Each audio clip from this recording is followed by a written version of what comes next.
was something brand new from Bruce Dickinson, Tears of the Dragon, and Bruce Dickinson is going to be on Headbangers Ball in 2 weeks. I know, you guys don't have to yell at me from the background. I know, 2 weeks. Bruce Dickinson will be here. Right now, Tommy and Nikki from Motley Crue, who we haven't seen as guests here since, was it not with the Without You video? Decade of Decadence, I think. Did you come in then? Somebody did. Anyway. Too many cocktails ago.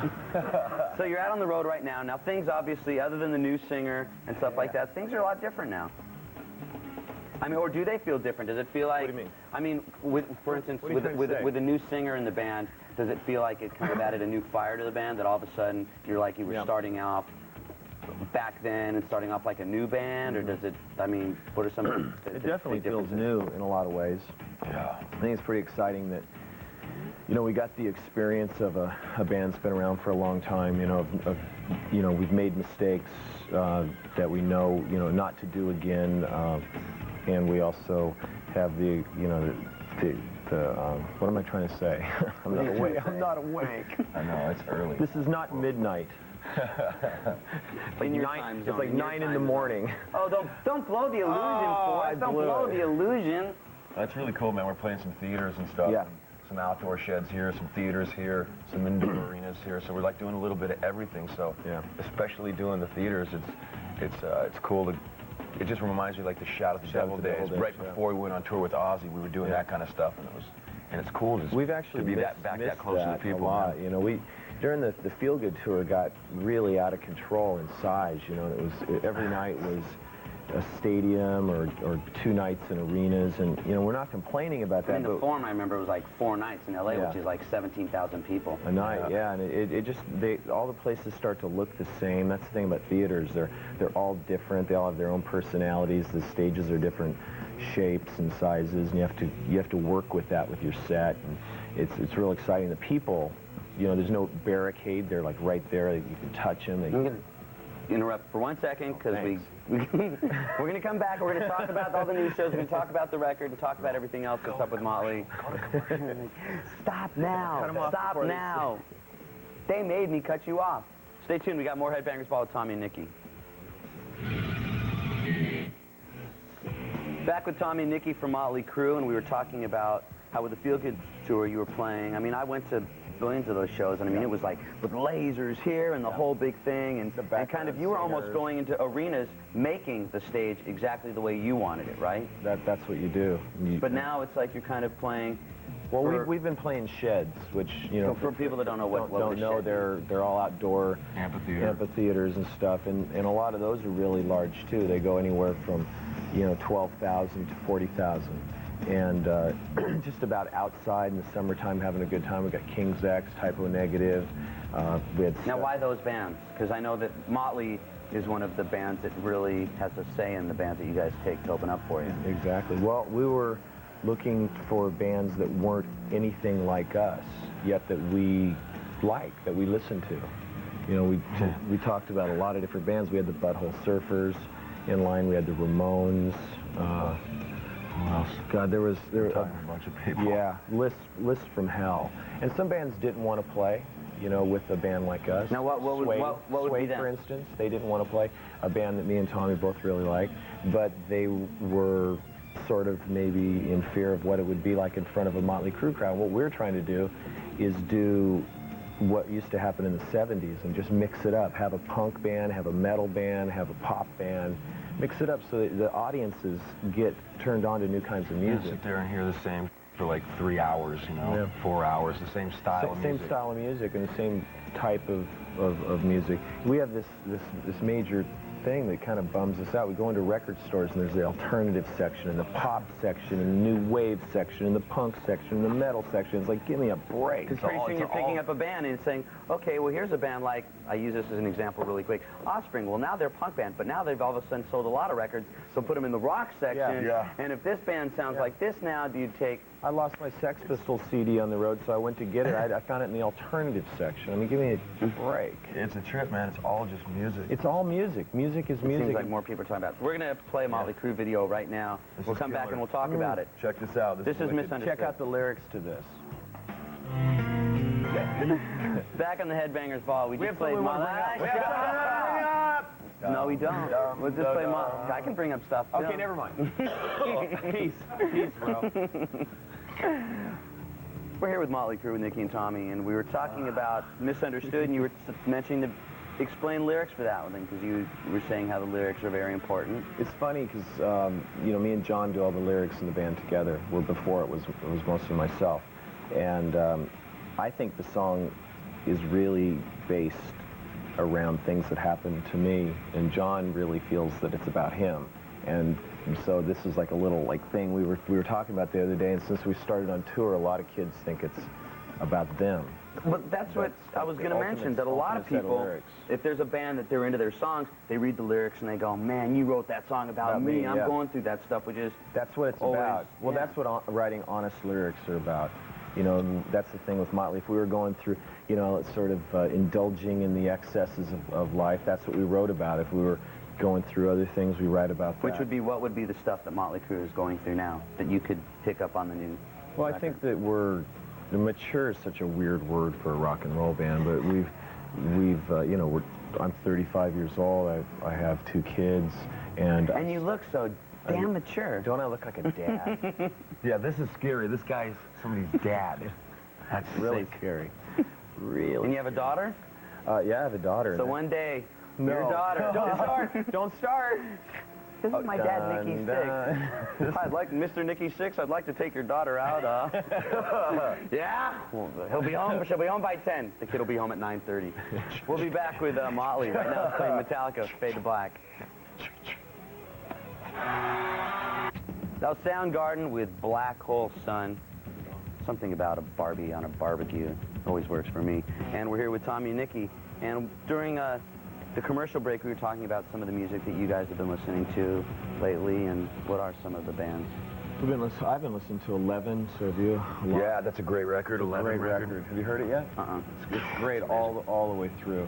I guess it was the original drummer from the Chili Peppers. Yeah, Jack Irons band. Yeah, and there's this girl who plays bass and does vocals, and a guitar player. It's a 3-piece, but they're really talented. And Helmet's new album, I think, is better than the first one. And I thought the first one was really good. And there was a band that you mentioned before that I hadn't heard anything about. A new band called Sea of Souls, which it's real heavy, but has tons of melody, and I just haven't been able to get it out of my CD player, man. It's a great record, and I have no idea who they are, what they are. Just somebody has turned me on to it. Yeah. The beauty of turning people on to music. I was like, yes! King's X turned us on to Clawfinger. Oh yeah, Clawfinger. Have you heard that? It's amazing. We're learning stuff here. Yeah. Let me tell you what we're going to be playing. Just a little bit. We've got videos from 9 Inch Nails and Megadeth. Yeah. And Tool. Which 9 Inch video? Closer, probably. He doesn't know. Closer. Which one is it? I know what I'm talking about. Same one we've been playing for the last 3 weeks. Of course it's Closer. Right now, let's play Sugartooth, another band that you guys mentioned. They're going to be on Headbangers Ball next Saturday. I know that, too. And the video we're playing from Sugartooth is Sold My Fortune. See, I know all this stuff. He knows all. He's cheap. Welcome back to the Headbangers Ball. We're here with Nikki and Tommy, and we were talking about the shows.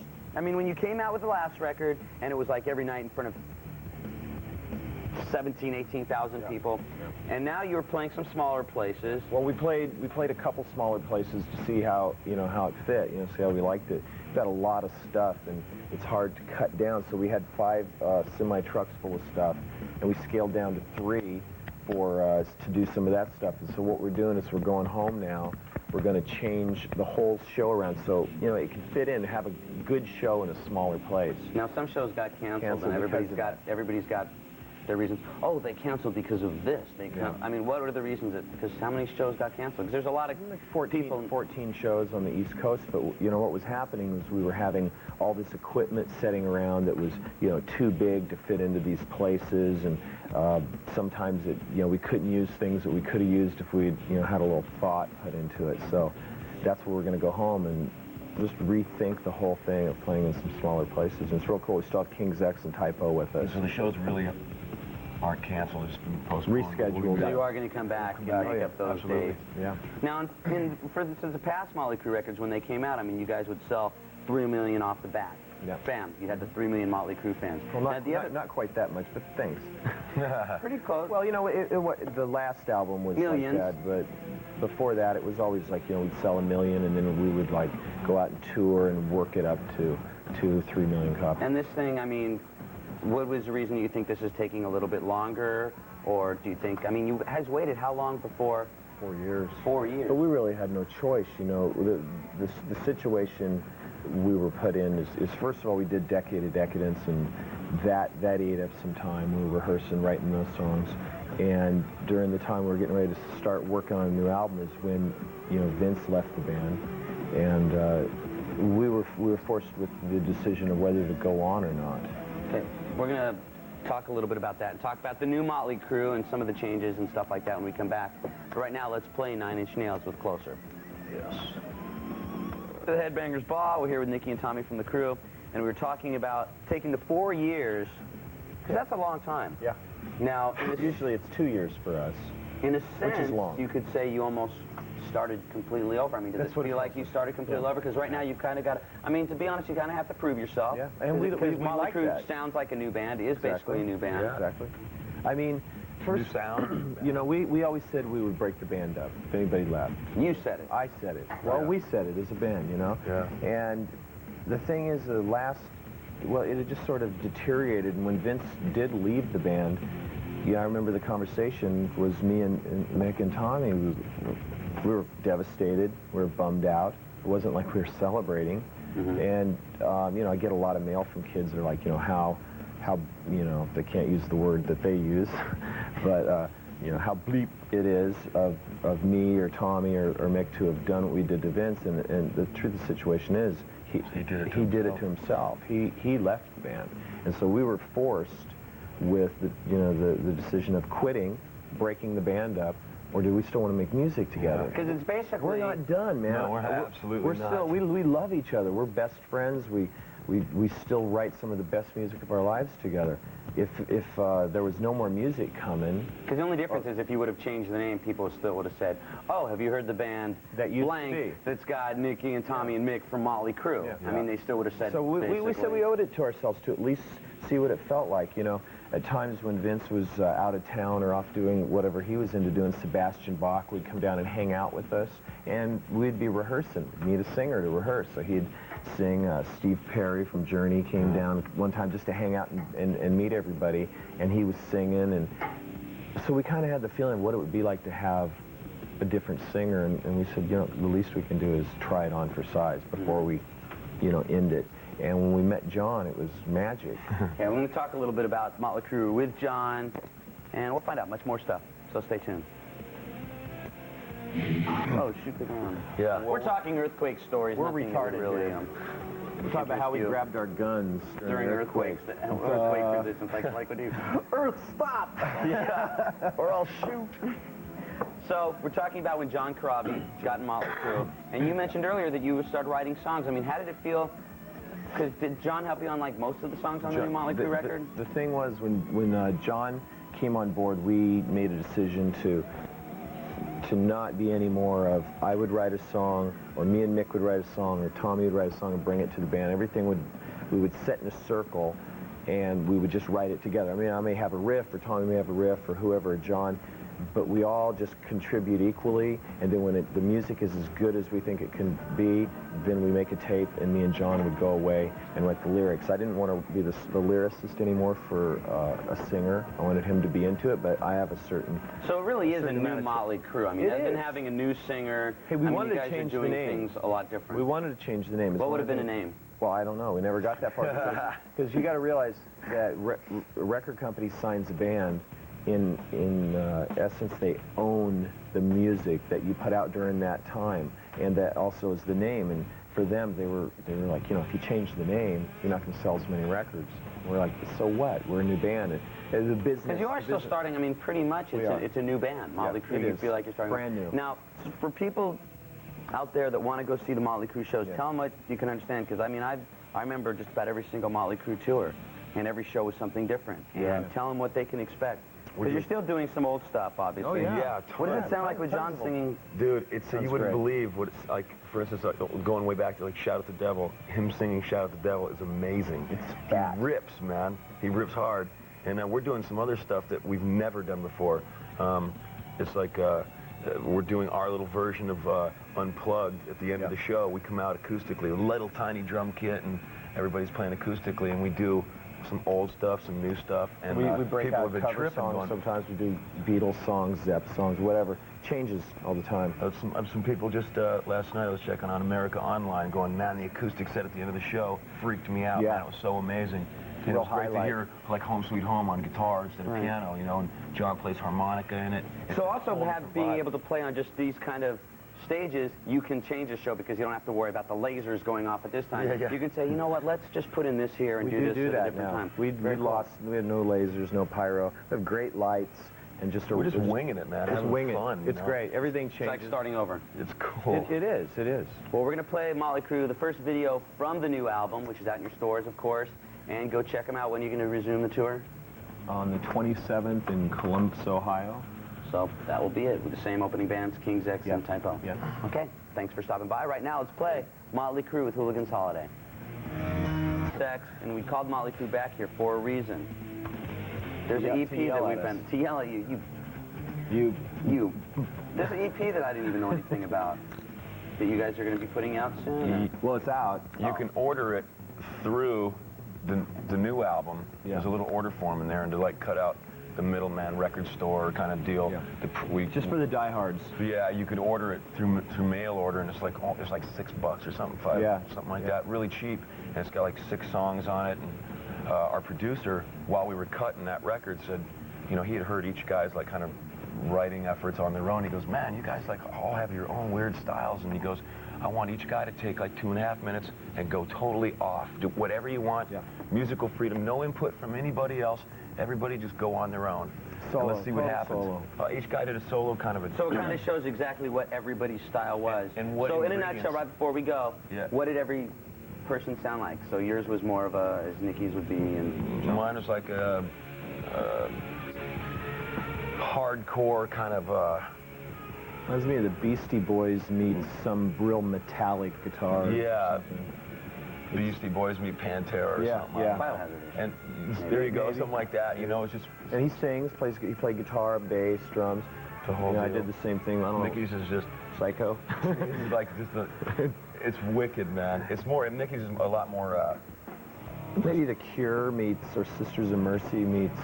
Yeah. The Pistols. There you go. Yeah, very punk. It's a great punk chorus, man. So to get this, if you look in the record, there's an order form in it. Yeah, well, one other thing, it's really cool. You know, John's mix, and there's a song in there called Baby Kills that Billy Preston played clavinet on, who's, oh, it's amazing. So there's 4 solo songs, 1 song of the whole band with Billy Preston. There's a lot of talking and personal stuff between it. Yeah, it's pretty funny. And you can get it at the live show, too. We're selling it there. And we just want to keep it kind of personal. Now, the record company wants, it's getting such great response, they want to release it. If we do, we want to change it. We want to take maybe the talking out, add a couple more songs, change it around so that this one that's out is really just for the diehards. So it really is. I mean, we mentioned it before, but it really is like a brand new band kind of starting off. You got to almost pay a lot of dues as you did when you started off, when you we don't first have a problem with that. We love it. So you like kind of the whole starting over fresh, like a young... I love it to death. I mean, I'm probably having the best time I've had in over 10 years. Yeah. Because people would think, oh yeah, you've been, when it's the big thing, but then it almost becomes like... sucks. Yeah, like you said before, it's sterile. It's Vegas, man. Yeah. I'm in a rock and roll band. I don't need the background singers and the lasers and the pyro. I stand up there, I feel like a puppet. Right. Now it's real guys playing real music. Right on. Yeah. Stay tuned, we got more Headbangers Ball.